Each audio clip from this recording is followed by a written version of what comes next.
So good morning again. Indeed, we're going to talk about conversion marketing.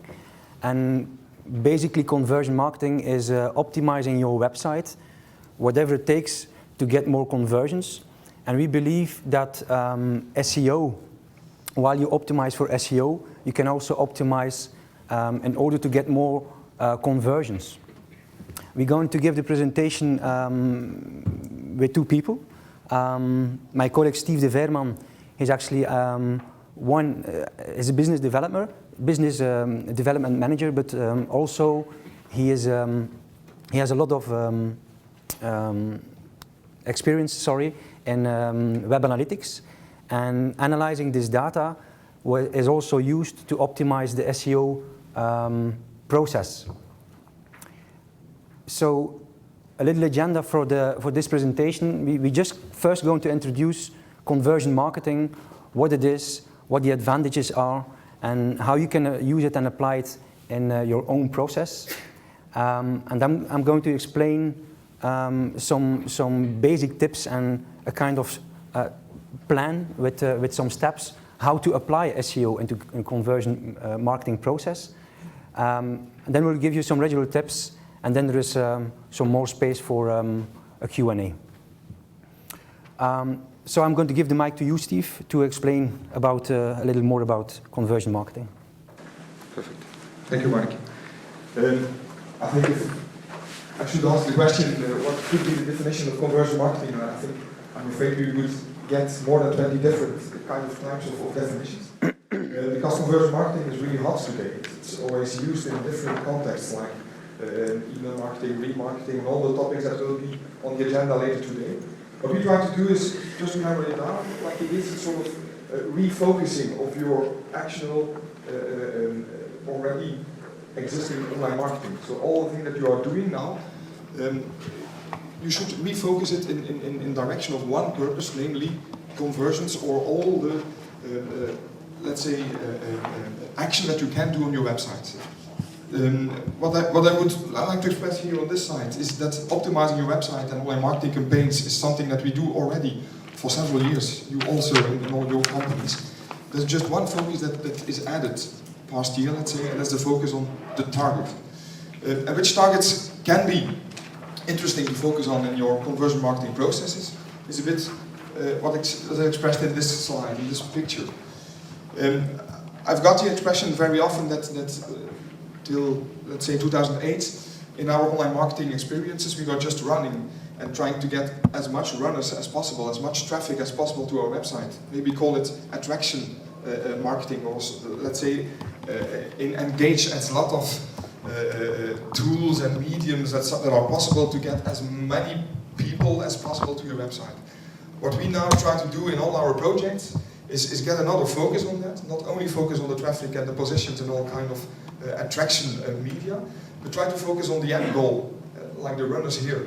And try to focus on, for instance, on several business targets like more bookings, more orders.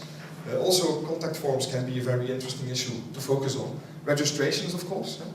Logins, members-only zone, voucher kind of campaigns, coupon marketing, that kind of thing. So basically, what we try to have as a label in our definition of conversion marketing is not only focus on traffic and the quantity of people, but try to focus on the end target, on the goal itself, on the quality of the traffic. And of course, that's something that we can obviously do with a lot of tools and also with SEO. Now, why precisely should SEO be a part of that kind of process on your online marketing activities nowadays? Because SEO, of course, has the possibility through the Google search network and other search networks to get traffic and to get the messaging to your public. Not only the position is important, but also the description, the communication that you offer in that search and the result page. So what I say here is that the communication for your website, for your company, starts not on your website homepage, but starts on the SERP, on the search engine result page. There you should do necessary efforts to attract the right people, to attract the right target group to your website, with a call to action in the text, with a nice description, with a nice Google map integration, and that kind of thing. SEO is quite a big process. That's something we all know here, I think. It can take a while. It can take 8 weeks, 2 months, 3 months. We can get to a lot of difficult technical implementations. But you should not hesitate in doing that, because that time that you're spending on the optimization of the SEO is also an ideal time to spend optimization time on your conversion marketing process in the website. For instance, to monitor your funnels, to monitor your dropout processes, to add some conversion call to action buttons on your homepage. To do the 2 things on the same time. Do not lose any time, be efficient, and try to get the conversion ratio on your website as high as possible. An interesting model that comes out of this kind of way of thinking, because that is what it is. It's thinking on targeting, on focusing on your website, is of course budget and conversion revenue, let's say. And one of the models that we use is, for instance, a model where SEO comes in the picture here, where the start of the budget is quite high. If you see it in a percentage level, you should say that when you start with an SEO conversion optimization, 90% of your budget will go to optimization, to on-page, to copywriting, to that kind of effort. But really slow, you will see dropping down that curve of budget spend, and see a higher up of leveling out your budget rise. Because there's a very interesting time slot there, the time slot of testing. Because in SEO, also you can really easy do A/B testing, for instance, with different landing pages, with different home pages, for instance, with the Google Website Optimizer, just randomize different targeting, different call to action messaging, and try to lead your SEO traffic to those pages. Just a model to have to have the right picture that conversion marketing is not a process that will end in 1 month. It's a process that is really ongoing in a time that you have to see in, let's say, 6 months to 9 months in duration. To get some clearer picture on what should be the actions and what could be the different steps in that kind of process, I will hand over the mic again to Marnik, who will talk to the real application of that SEO technique in that conversion marketing process. All right, thank you, Steve. We're actually going to talk about 8 steps which you can actually take to get some more conversions into the SEO process. I also would like to stress that those 8 steps is not a magic formula. So you can actually find your own way and your own steps how you can get to more conversions. However, those steps are often used if we apply conversion marketing into the SEO process specifically. So the first one is, in fact, of course, selecting the right keywords, because many people will focus on broad or certain keywords which they think or which they hope to have a good position in Google. But if you would like to have some more conversions, then the right choice of your keywords is of course very important. The second step is actually to group your keywords. I'm going to give some more detailed explanation on every step. The second step is to group your keywords by user intent. So what I mean is, some people are looking for information, and other people are using keywords which are already further into the process of the conversion. The third step is to communicate already in Google on an, let's say, it action-driven way. So if people look into search into Google, the first communication is the search engine result page. So the communication starts already there.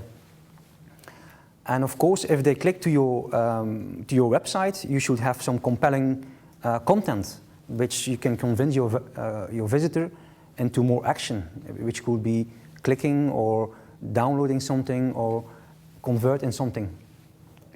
The fifth step is to create internal links and call to actions, because we see too much websites and too much web pages, landing pages, which give very interesting information, but they do not get the visitor into action. So call to actions is of course also very important. And a sixth step and a seventh step is in fact to create some more trust on your landing pages and also the conversion process should be user-friendly. So and the 8th step will be for Steve again, is more about analyzing your data, which might be cliche, but if you want to optimize your SEO process, it's very important that you focus on the right details regarding web analytics. So the first step is selecting the right keywords. And as I said, there are many ways. In Dutch we say there are many ways to Rome. So it's also in the conversion marketing process. But a way is to actually test with Google AdWords. And if you optimize your Google AdWords campaign and see the specific keywords which will give you some conversions, that you actually chose those keywords and optimize them better for SEO, that you have a ranking on this keyword because it will cost you less money in the process. And number 2 is also if you have a position on both the natural rankings and Google AdWords, so that will actually stimulate more the conversion process. And then you can see in your numbers and choose the keywords which have the most conversions. There is no explanation here, but this is actually the number or the amount of conversions per keyword. So you can actually focus on keywords which you started with Google AdWords. It sounds logic, but not many people actually doing it. They still to continue to invest in Google AdWords because they give conversions, and they still to invest in SEO. And most of the people see it as 2 separated ways of optimization. We see it in fact as one complete or one process which is going together. A second way into selecting the right keywords is if you go, for example, to Google, there is a new interface which you probably might noticed already. But then if you, for example, look for search for a keyword, then you can actually click on the More Option button, and then there is what Google calls a wonder wheel. So it's what's so magic about the wonder wheel, that is that it will give you more inside information about keywords, specific keywords where people are looking for. And if you, for example, want to have a ranking on city trip Paris, then of course there are many other words which could be interesting for your business to focus on. For example, Hotel Paris, because if someone is looking for a city trip to Paris, he's probably looking also to book a hotel in the process. But maybe not also he's looking, your potential customer is not only looking for a city trip in Paris, he's probably looking for another combination of a keyword, and maybe he's typing a weekend to Paris. So the wonder wheel will give you some more information about broad keywords, specific keywords where people are actually looking for.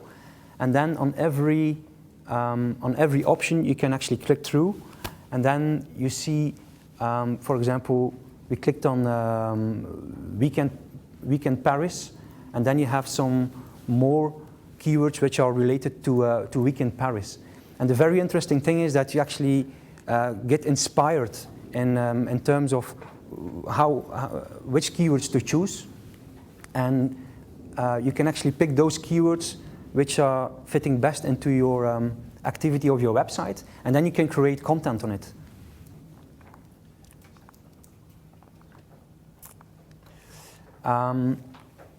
So, and the last step is, or the last step in the first step by selecting the right keywords is that there is a lot have been told about long tails, and what we see is that long tails are actually doing it very well. They are the very good keywords that convert, but big keywords will bring you the most of the conversions. And also here, some people are actually focusing on the broad keywords, or they're focusing on the long tails. What we actually advise is to make a very good combination, to do some very good research for keywords, and make a good combination of both, so that on that way you will actually reach the best way for the most conversions.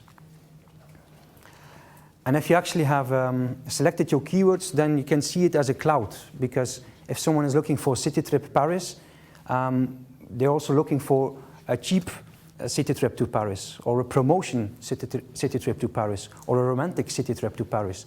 And then you have a cloud of keywords, and it's very important that you actually combine this cloud. And then we actually go to the second step, because you need to group your keywords. And what do we mean with group your keywords? For example, bungalow park. Suppose you have a bungalow park, or you work for a bungalow park, then there are many keywords which are possible to focus on and to optimize. But as I said, it's important to group your keywords. I'm going to give you two examples.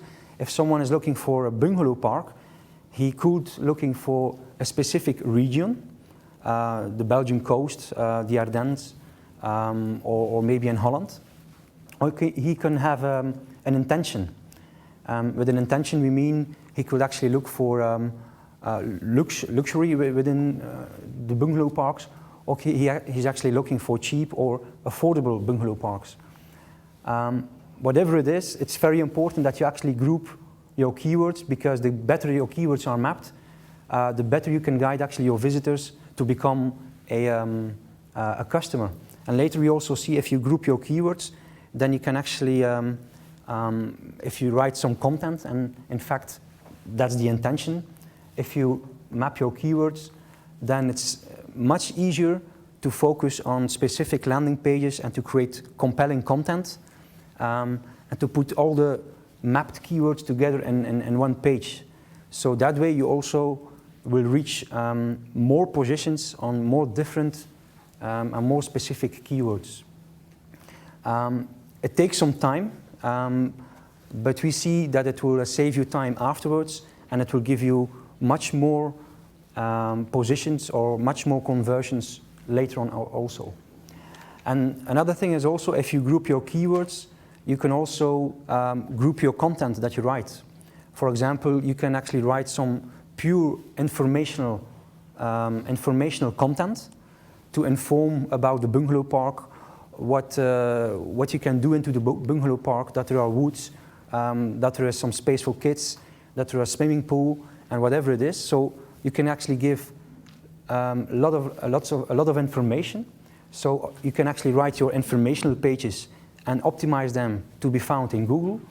And you can also actually group your keywords which are more transactional. For example, online bungalow park booking, or online booking for bungalow park, or something like that. So you can actually group those keywords and write specific content for every separated group of keywords. So I also said that, and this is the third step, that if you actually selected your keywords and you go into the process of optimizing for more conversions, the communication already starts into Google. And it sounds logic, but many people are actually focusing on a specific position, and if they actually gained the position, then they are happy, because, okay, when a lot of people are looking for this keyword, then you will attract many visitors, which is true. However, in a split second, people are actually scanning the Google result page, and they're clicking on the natural rankings or the Google AdWords. But anyway, you should actually also focus on how to communicate, and use, for example, also your unique selling proposition from your company, or the way how your company communicates on the website, on a banner, and in emailing, or also offline. You can actually use those words into your communication, because then you have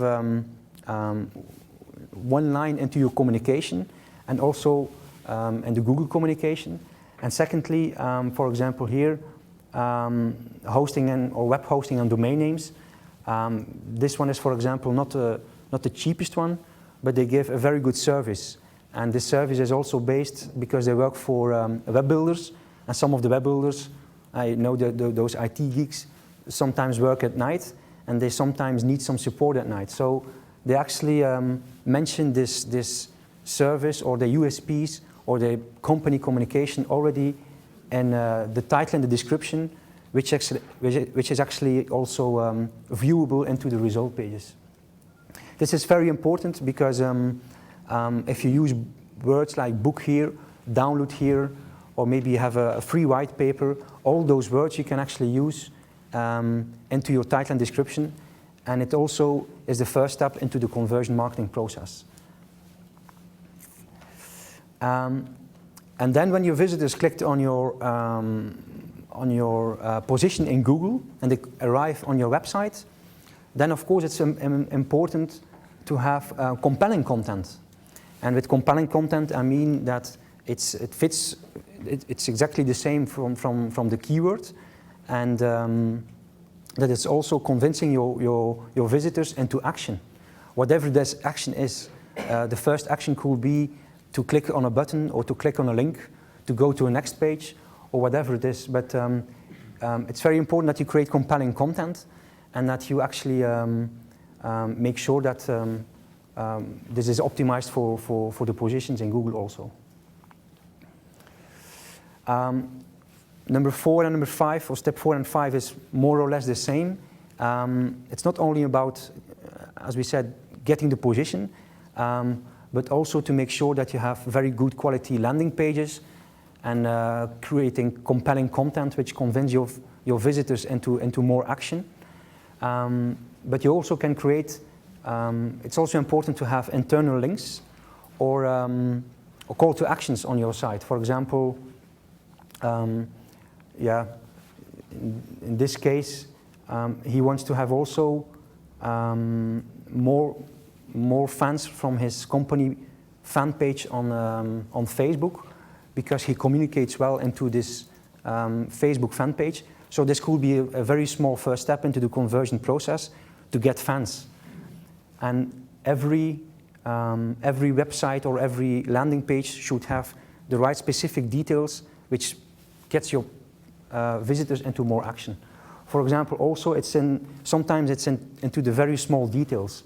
If you optimized a website, for example, it's a Dutch keyword, termijnrekening in Google, then also the call to action is actually very specific.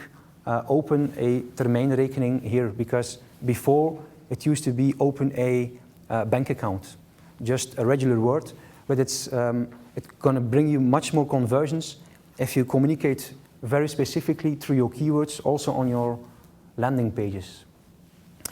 Even informational pages, you can actually create informational pages and then subtle to bring a, how can I say, to bring or to mix a little, looking for the words, but to bring or to create a kind of some words. Yeah, sorry, I can't find the word, sorry. A sixth step or a next step is also to create some trust on your landing pages. It depends, of course, what the offer is on your landing page or on your website, but the offer only will not bring you enough conversions. It's important that you create the right trust, and everybody knows his own website or his own company or his own customers best, so you can actually create trust with the right type of communications. For example, you can actually create trust also with if you offer safe online payment. We still see many websites, many e-commerce websites, which actually work with Ogoni or another trustable online payment platform. However, putting the right logos on your website is creating trust from the beginning. Also, if you have, for example, reviews from happy customers, many people put them on a separated page, but it's very good that you also mix your reviews into the content, into the website. Or if you give a guarantee, we often see that companies will give a guarantee in order for service or delivery or whatever it is, but they only put this guarantee explanation into the conversion process. So it's actually too late. You should actually put your guarantees or your reviews or your logos within your content through the website. So whatever it takes, you can actually give some trust or create some trust on your landing pages by the right communication. And also in the conversion process also, what we see is if you, sometimes if you want to buy a product or to order online, you first need to register. And then you do a registration, you get an email, and then you need to confirm on a link which you received through the email, and then you have to go to the website again, and then finalize your ordering or your booking. So the best thing you can do is, in fact, have one-step checkout and register while you do the order process. And also the trustable communication. Why not put your reviews into your ordering pages? Because sometimes there is a funnel, and if your order process exists from 3, maybe 4 or 5 steps, but even 3 steps, then there are still people who actually fall out or drop out into this process.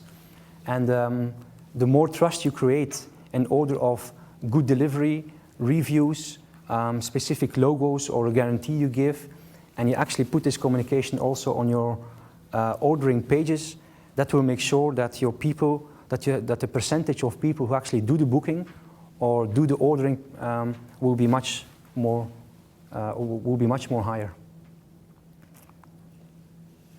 And the next step, or a possible last step, can also be that you actually analyze the data from Google Analytics. And most of the people are actually looking for how many visitors do I have?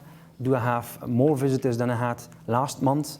Or do we have in May more visitors than May 2009? But you can actually analyze more specifically and more deeper into the data. And voila, Steve, we're going to explain you. I agree totally what Marnik says. Of course, you should dive into the data, not only to report the standards and the corporate KPIs, but try to find actionable trends, actionable conversion percentage, and also do the comparison with your other campaigns. We like to start, for instance, with a sort of CPA calculator model, where we just compare SEO conversion ratios to SEA conversion ratios, to the trade tracker, trade doubler, affiliation conversion ratios, to the mail conversion ratios. Try to get everything into Google Analytics or the tool that you are using to just have a sort of CPA, cost per acquisition or cost per conversion model to compare. The model that we use for that kind of reporting is an RBUS reporting, like we call it, where we report to the customers the conversion process in a few steps. First starting with the attraction, of course.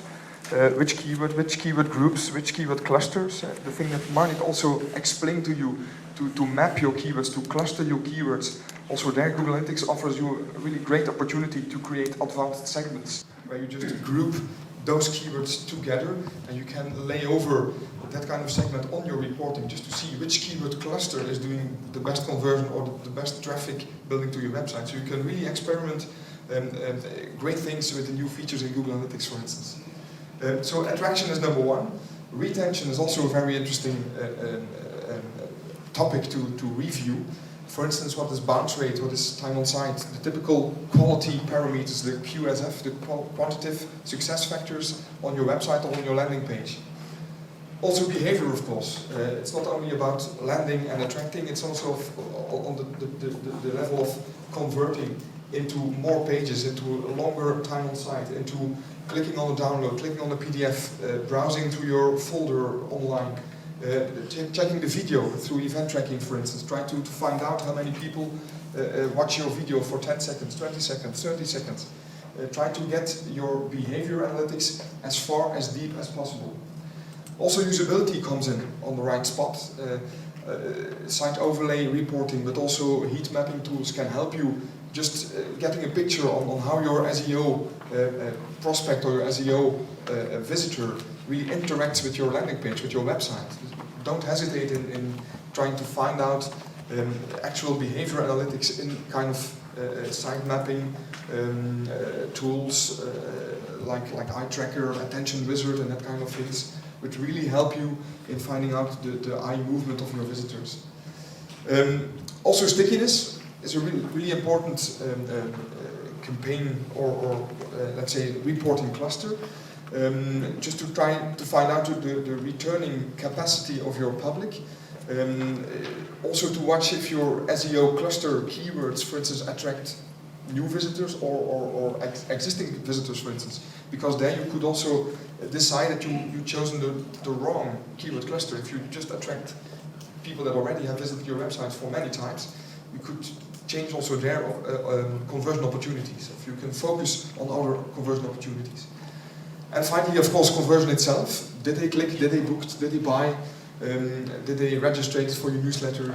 Did they click on your Facebook fan page, your I like button, on your Facebook open graph tool, and that kind of reporting.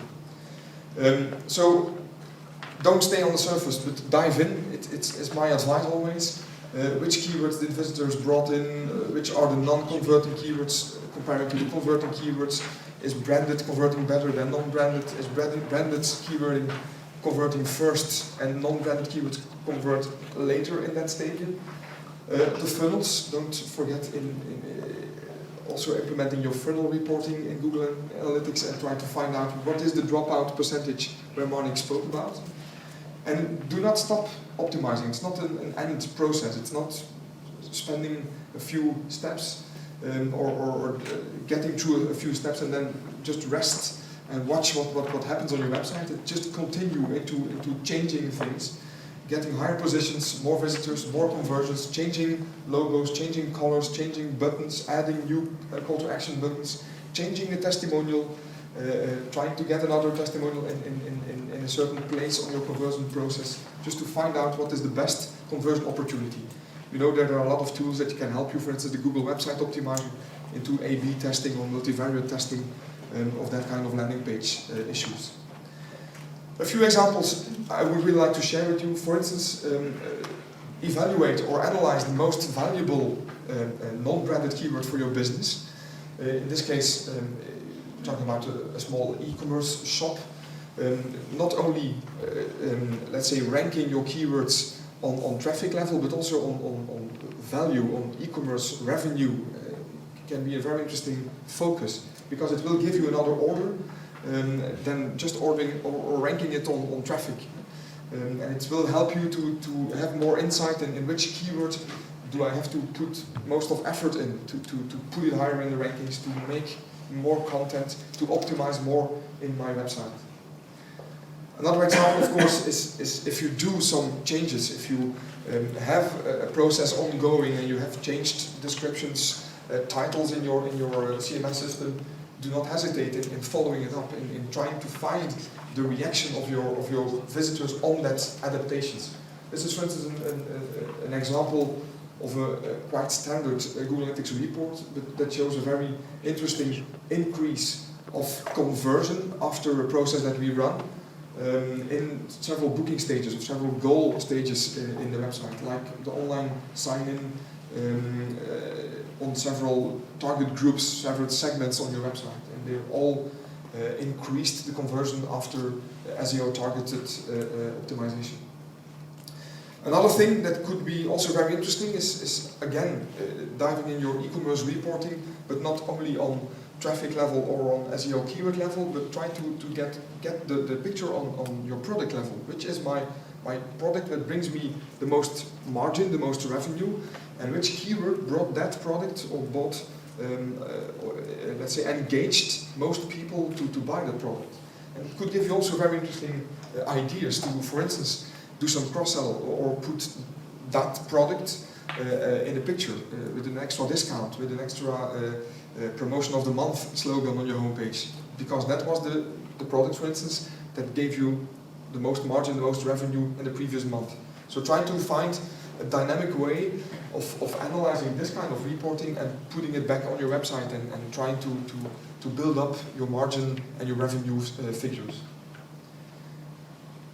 That were only a few tips, but I'm certain that Marnik will give you some more. Actually, to finalize the presentation, some more small tips. we were talking about keywords, and that actually people focusing on or long tails because they think they are the most or the best converting keywords, which is true. And other people are actually looking for the broad keywords, the brand names or the product names or something. And what we advise is to focus on all three the levels, not only on broad keywords, for example, logistics, but also on the 2 or the 3 word keyword phrases like logistic management or logistic management software or whatever the keyword might be. So a good combination of broad keywords, long tails, and 2 or 3 keywords to map them is the best way to reach on some more conversions. Also on the keywords, maybe it's a small repetition of that what we said before, but if you have mapped your keywords, remember from the bungalow park, and then there is an intention or there is a region that people can choose, and then you can actually map your keywords. And the reason for this is that if you want to build a page on one keyword, on one broad keyword, for example, logistics, that will be very hard to get a position with. And if you don't have the position in SEO, then you of course don't attract the visitors. And if you don't attract the visitors, then there is no potential for them to convert. So the smart way here is to group your keywords in user intention, but also to write content which is based on those clusters. And that way you will actually reach more positions on several keywords, and of course one web page will attract that way more, the amount of visitors will be much more higher. Maybe a third tip is also the way you communicate into your search engine result pages, the title and description you actually subscribed should be as much as possible the same as on your landing pages.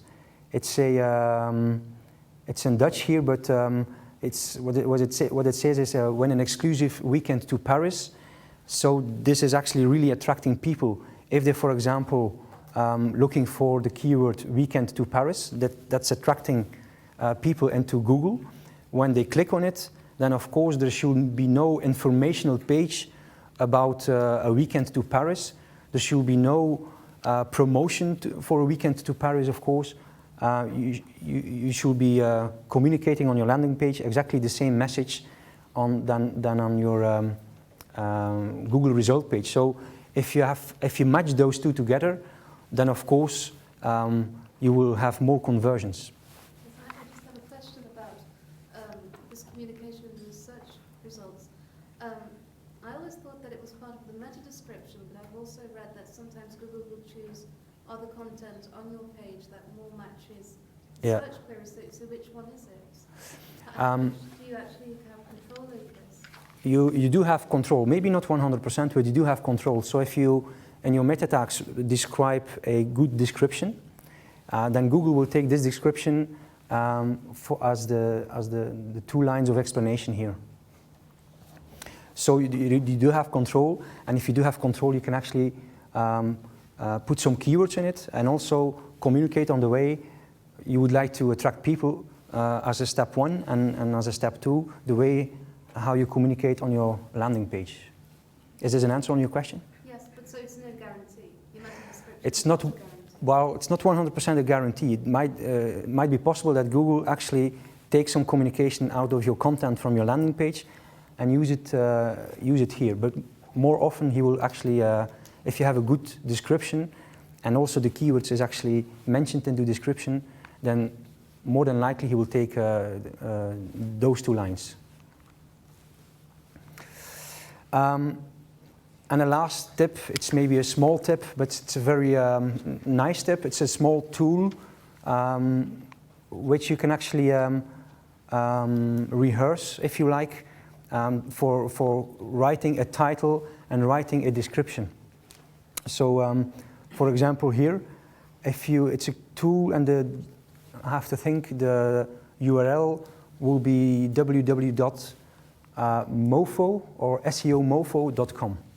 So it's a small keyword snippet tool where you can actually rehearse from how will my title look like and how will my description look like. So if you put some words here, you still can use it, and then you see the end result here. So you can actually play a little with it and put another keyword more in front of your title or more in the middle.